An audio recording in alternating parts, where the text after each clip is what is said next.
Sebuah kapal selam milik mata-mata asing dilaporkan terdampar di ujung hutan Papua, tepat di pesisir pantai berpasir yang selama ini relatif sulit dijangkau. Informasi awal menyebut kapal selam ini dalam kondisi terkunci, namun berisi persenjataan yang jumlahnya mencapai ratusan unit.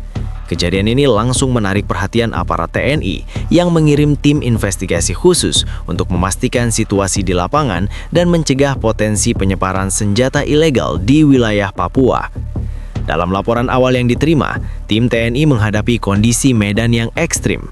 Kapal selam tersebut ditemukan di tepi hutan yang sangat lebat dengan akses darat yang terbatas. Tim investigasi harus menembus semak belukar, melintasi tebing berbatu, dan menavigasi pasir pantai yang luas sebelum mencapai lokasi. Keberadaan kapal selam asing di lokasi terpencil ini menimbulkan pertanyaan serius terkait aktivitas mata-mata di wilayah Indonesia dan kemungkinan upaya penyelundupan persenjataan ke tangan kelompok bersenjata lokal. Selain itu, di lokasi ditemukan 3 anggota kelompok kriminal bersenjata atau KKB yang sedang mencoba mengamankan setidaknya 300 unit persenjataan yang ada di dalam kapal selam. Sumber intelijen TNI menyebut, upaya pengamanan ini tampak terkoordinasi, menunjukkan bahwa KKB kemungkinan telah mengetahui posisi kapal selam sebelum tim TNI tiba. Skenario ini menimbulkan resiko ganda. Tidak hanya kapal selam mengandung senjata asing, tetapi senjata tersebut sudah berada di tangan kelompok bersenjata yang aktif di Papua. Tim TNI yang tiba di lokasi langsung mengamankan perimeter dan menyiapkan rencana evakuasi persenjataan sambil menunggu bantuan tambahan dari pusat. Operasi ini menuntut kehati-hatian ekstra karena kapal selam dalam kondisi tidak stabil dan persenjataan yang tersimpan berpotensi meledak jika tidak ditangani dengan benar. Pejabat TNI menyatakan, operasi investigasi ini adalah prioritas tinggi karena menyangkut kedaulatan wilayah dan keselamatan masyarakat setempat. Para ahli militer menilai kejadian ini sebagai salah satu insiden paling serius dalam beberapa tahun terakhir di Papua. Kapal selam asing yang terdampar di wilayah terpencil menimbulkan resiko intelijen dan keamanan nasional yang besar. Selain itu, fakta bahwa KKB sudah berada di lokasi untuk mengambil alih persenjataan menambah kompleksitas operasi karena situasi bisa berubah cepat menjadi konfrontasi bersenjata. Sementara itu, masyarakat lokal yang berada di sekitar pesisir mulai melaporkan aktivitas mencurigakan menjelang kedatangan tim TNI. Beberapa warga menyebut melihat kendaraan dan peralatan berat bergerak di sekitar hutan dan pantai, tetapi karena lokasi yang sulit dijangkau, laporan tersebut sulit diverifikasi. Aparat keamanan menekankan agar masyarakat tetap menjauh dari lokasi demi keselamatan diri. Operasi ini diperkirakan akan memakan waktu beberapa hari, mengingat medan yang sulit, jumlah persenjataan yang banyak, dan potensi ancaman dari KKB. TNI menegaskan tidak akan menunda tindakan dan seluruh protokol keamanan akan diterapkan untuk memastikan semua senjata berhasil diamankan dan kapal selam asing dapat dievakuasi tanpa menimbulkan insiden tambahan. Operasi pengamanan di lokasi kapal selam asing yang terdampar di pesisir Papua memasuki fase kritis ketika tim TNI mulai melakukan penyisiran menyeluruh di sekitar lambung kapal. Setelah perimeter diamankan dan jalur masuk ditutup, fokus utama diarahkan pada 3 anggota KKB yang sebelumnya terdeteksi berada di area sekitar kapal selam. Berdasarkan laporan lapangan, ketiganya sempat berada dalam radius kurang dari 100 meter dari titik utama penyimpanan persenjataan. Tim gabungan yang terdiri dari satuan infanteri dan unit penjinak bahan peledak bergerak secara sistematis. Prioritas pertama adalah mencegah terjadinya kontak tembak terbuka yang dapat membahayakan keselamatan warga sekitar maupun merusak struktur kapal selam yang masih menyimpan ratusan unit senjata. Informasi awal menunjukkan bahwa di dalam kompartemen utama kapal terdapat sekitar 300 unit persenjataan, terdiri dari senjata laras panjang, amunisi dalam jumlah besar, serta beberapa peti logistik tak bertanda yang masih dalam kondisi tersegel. Ketika tim mendekati pintu akses kapal selam, ditemukan indikasi bahwa sebagian ruang penyimpanan telah dibuka secara paksa. Bekas alat pemotong dan tanda pembongkaran terlihat di bagian luar kompartemen. Hal ini menguatkan dugaan bahwa KKB telah mencoba mengambil sebagian senjata sebelum kedatangan aparat. Namun hingga pemeriksaan awal belum ditemukan bukti bahwa senjata tersebut sempat keluar dari lokasi dalam jumlah signifikan. 3 anggota KKB yang berada di sekitar lokasi dilaporkan mencoba berpindah posisi ke arah hutan ketika menyadari keberadaan TNI. Aparat kemudian melakukan pengepungan terbatas dengan mengutamakan penangkapan hidup-hidup untuk kepentingan penyelidikan. Setelah negosiasi singkat dan tekanan taktis di lapangan, ketiganya berhasil diamankan tanpa terjadi baku tembak besar. Dari hasil pemeriksaan awal di tempat ditemukan beberapa peralatan komunikasi dan dokumen yang diduga berkaitan dengan koordinasi pengambilan senjata dari kapal selam tersebut. Sementara itu, tim teknis mulai memasuki badan kapal untuk melakukan inventarisasi. Proses ini tidak dilakukan secara tergesa-gesa. Setiap peti diperiksa satu persatu, dicatat nomor serinya, dan difoto sebagai bagian dari dokumentasi resmi. Aparat juga memeriksa kemungkinan adanya perangkat pelacak, sistem penghancur otomatis, atau jebakan yang lazim digunakan dalam operasi intelijen internasional. Kapal selam tersebut berada dalam kondisi mati mesin, namun beberapa sistem internal masih menunjukkan bekas aktivitas listrik. Di dalam ruang penyimpanan utama ditemukan tumpukan senjata yang terorganisir rapi dalam peti logam anti karat. Beberapa senjata masih dalam plastik pelindung, menunjukkan bahwa logistik tersebut belum pernah digunakan.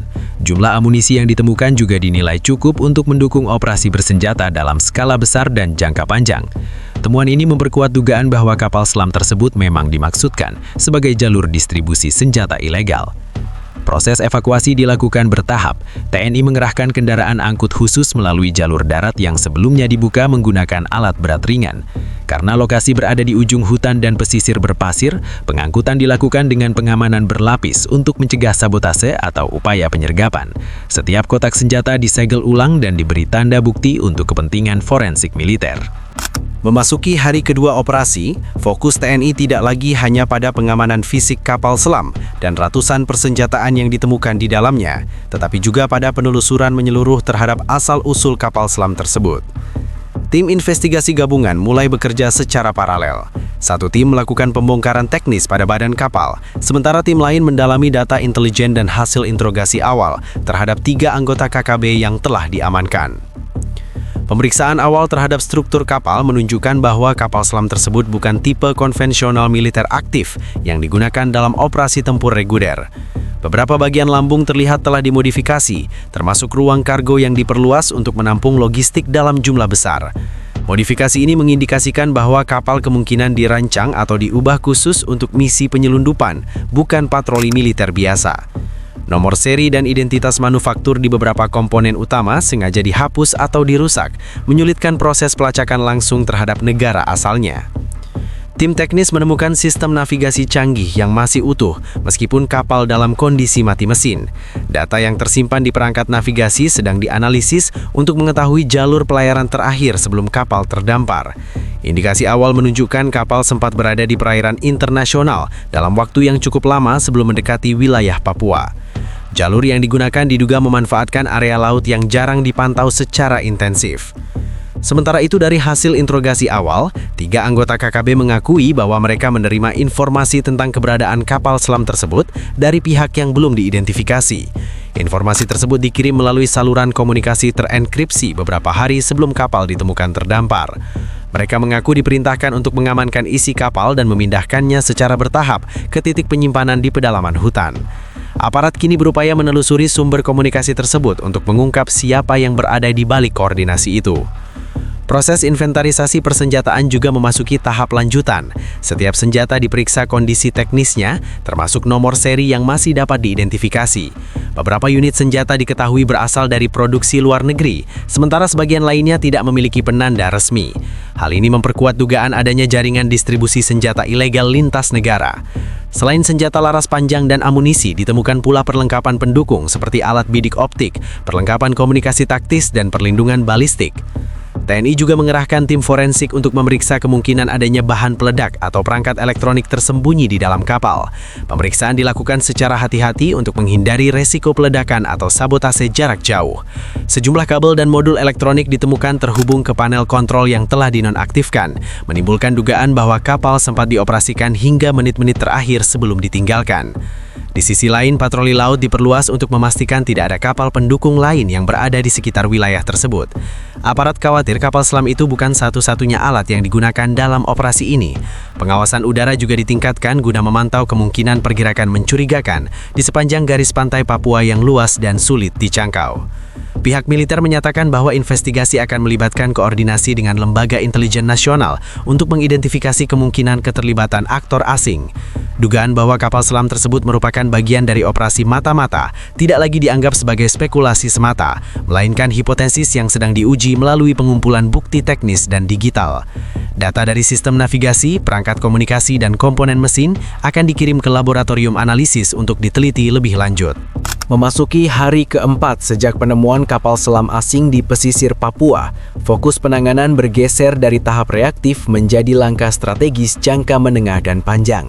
Setelah seluruh 300 unit persenjataan berhasil diamankan dan 3 anggota KKB ditahan untuk proses hukum lebih lanjut, TNI mulai melakukan evaluasi menyeluruh terhadap celah keamanan yang memungkinkan kapal selam tersebut masuk hingga terdampar tanpa terdeteksi lebih awal.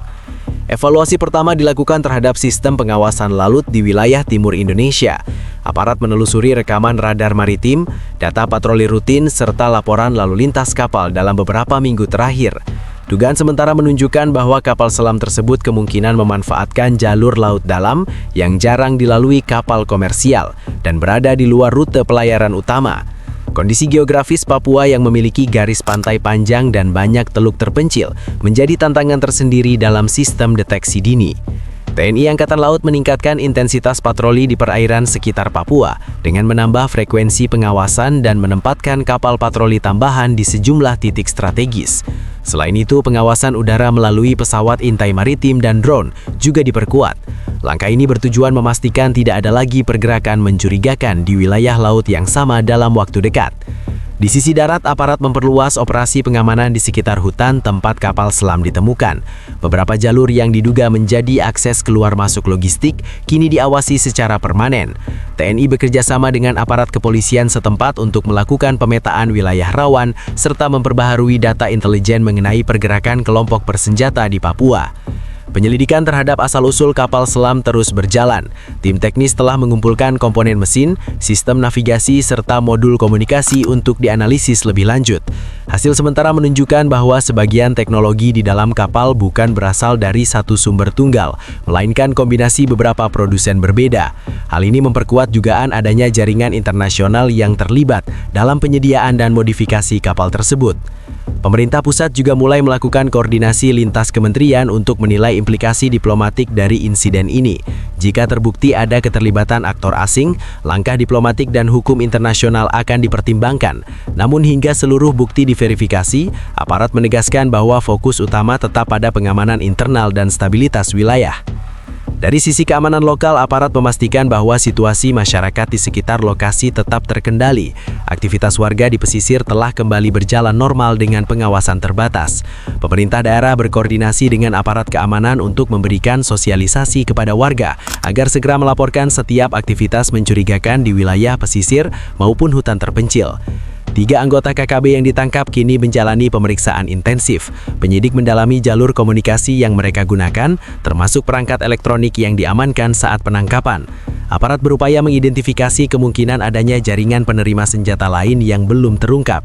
Penyelidikan ini tidak hanya berfokus pada individu yang tertangkap, tetapi juga pada struktur organisasi dan sumber pendanaan yang memungkinkan rencana pengambilan 300 senjata tersebut. Langkah berikutnya adalah pengamanan jangka panjang terhadap wilayah yang sebelumnya tidak masuk prioritas pengawasan tinggi. TNI menyusun rencana penempatan pos pengawasan tambahan di beberapa titik pesisir terpencil. Sistem deteksi dini juga akan diperkuat melalui integrasi data radar, patroli laut, dan laporan masyarakat. Kasus ini dinilai sebagai peringatan serius mengenai potensi penyelundupan senjata melalui jalur laut ke wilayah konflik. Skala logistik yang ditemukan menunjukkan jika tidak segera diantisipasi, dampaknya bisa signifikan terhadap stabilitas keamanan nasional. Oleh karena itu, aparat menyatakan akan menjadikan insiden ini sebagai bahan evaluasi untuk memperbaharui strategi pertahanan di wilayah timur Indonesia.